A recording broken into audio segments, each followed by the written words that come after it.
Bonjour, bienvenue dans cette dernière partie du chapitre Force et mouvement. Nous allons enfin pouvoir relier les forces qui s'exercent sur un système ou mouvement de celui-ci. Comment? Eh bien, on va découvrir le principe d'inertie et à travers un exemple, on va étudier le mouvement d'une luge dans le référentiel terrestre. Alors cette luge, on va l'observer dans trois situations différentes. Tout d'abord, si elle est sur un support, un plan horizontal et qu'elle est au repos, on va voir qu'elle reste au repos. Deuxième situation, elle est lâchée en haut d'un plan incliné comme celui-ci. On va voir dans ce cas-là que la luge accélère, ce que montre la chronophotographie ici. Et troisième situation, elle est sur un plan horizontal, mais cette fois-ci avec une vitesse initiale. On va voir dans ce cas-là que son mouvement est rectiligne et uniforme, ce que montre la chronophotographie avec des distances qui restent égales entre chaque position de la luge prise à intervalles de temps réguliers. Comment expliquer ces mouvements? Eh bien, faisons un bilan des forces qui s'exercent sur la luge. Tout d'abord, on est dans une situation où on va négliger les frottements. La luge glisse sur de la glace ici, et donc effectivement, les frottements sont suffisamment faibles si la vitesse de la luge n'est pas trop grande.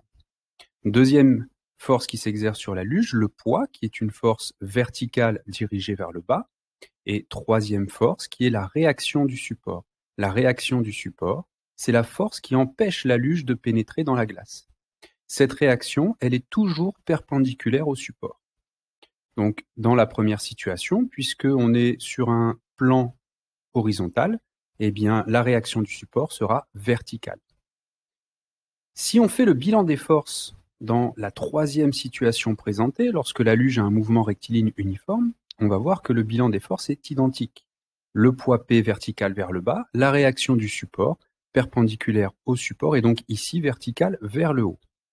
Enfin, la situation où elle est sur un plan incliné, eh bien cette fois-ci, la réaction du support ne va plus être verticale vers le haut, mais comme elle est perpendiculaire au sol ici, eh bien on l'a dans cette direction, elle est dans cette direction.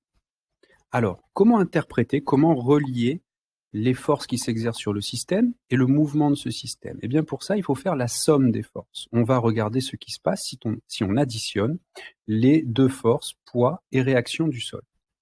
L'addition de vecteurs, pour les additionner, il faut les mettre bout à bout, les uns à la suite des autres. Donc ici, si on additionne les deux vecteurs, on se déplace d'abord vers le haut, puis ensuite on va se déplacer à nouveau vers le bas. Et donc, le déplacement final est nul, la somme de ces deux vecteurs est égale au vecteur nul.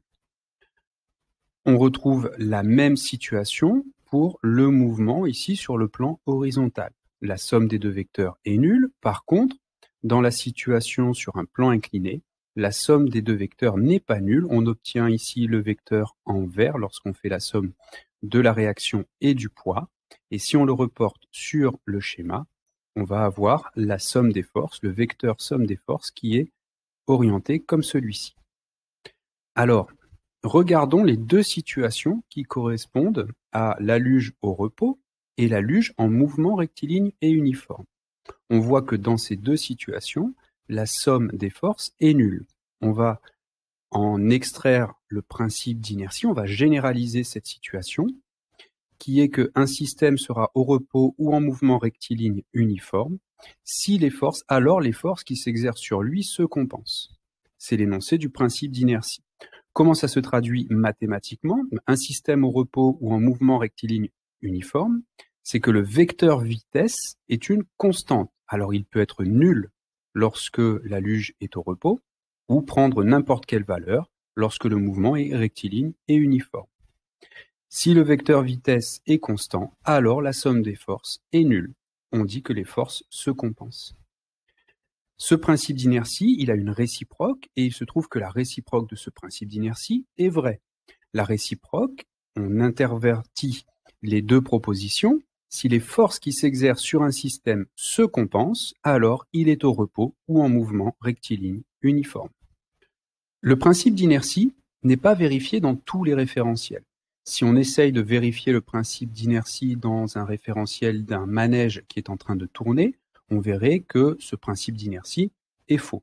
Donc, ce principe d'inertie n'est vérifié que dans les référentiels qu'on appelle des référentiels galiléens, en hommage à Galilée, qui a été un des premiers à avoir une idée de ce principe d'inertie. Le référentiel terrestre, on peut le considérer comme un référentiel galiléen dans les situations qui seront étudiées en classe de seconde. Ce n'est pas toujours vrai sur des mouvements à grande vitesse ou sur des échelles de temps très grandes. Le référentiel terrestre ne serait plus galiléen.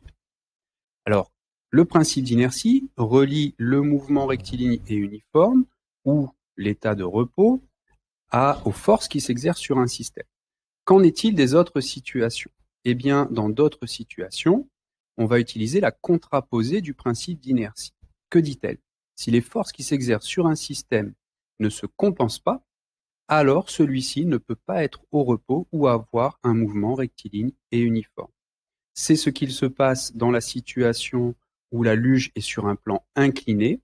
La somme des forces n'est pas égale au vecteur nul et on voit dans ce cas-là qu'elle a un mouvement accéléré, c'est-à-dire que son vecteur vitesse n'est pas constant. On voit ici que la norme du vecteur vitesse augmente. Donc, on voit ici un lien, par exemple, entre la somme des forces et le vecteur vitesse. On voit que la variation du vecteur vitesse se fait dans le même sens que celui de la somme des forces.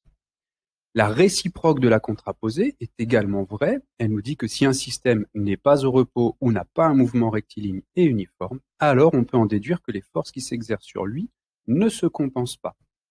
Un exemple peut être donné avec la trajectoire de la Lune dans le référentiel géocentrique, ou bien les trajectoires des planètes dans le référentiel héliocentrique, qui sont des référentiels qu'on peut considérer comme galiléens. Eh bien, la trajectoire de ces corps sont des ellipses, comme celui-ci, et donc le vecteur vitesse, le long de ces ellipses, n'est pas constant. Donc, on est sûr et certain que la Lune, par exemple, subit au moins une force. Comment est-ce qu'on peut l'interpréter?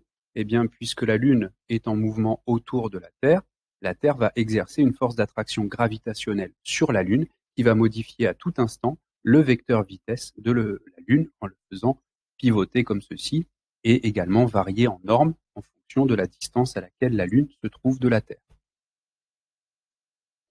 Les Grecs pensaient que le mouvement circulaire était un mouvement naturel et ils avaient placé les astres sur des sphères par rapport à la Terre. Eh bien, ici, les Galilées et ses successeurs ont montré que le cercle n'est pas un mouvement naturel pour les corps et que c'est au contraire un mouvement forcé, c'est-à-dire que les corps qui ont un mouvement circulaire subissent forcément une force du centre attracteur.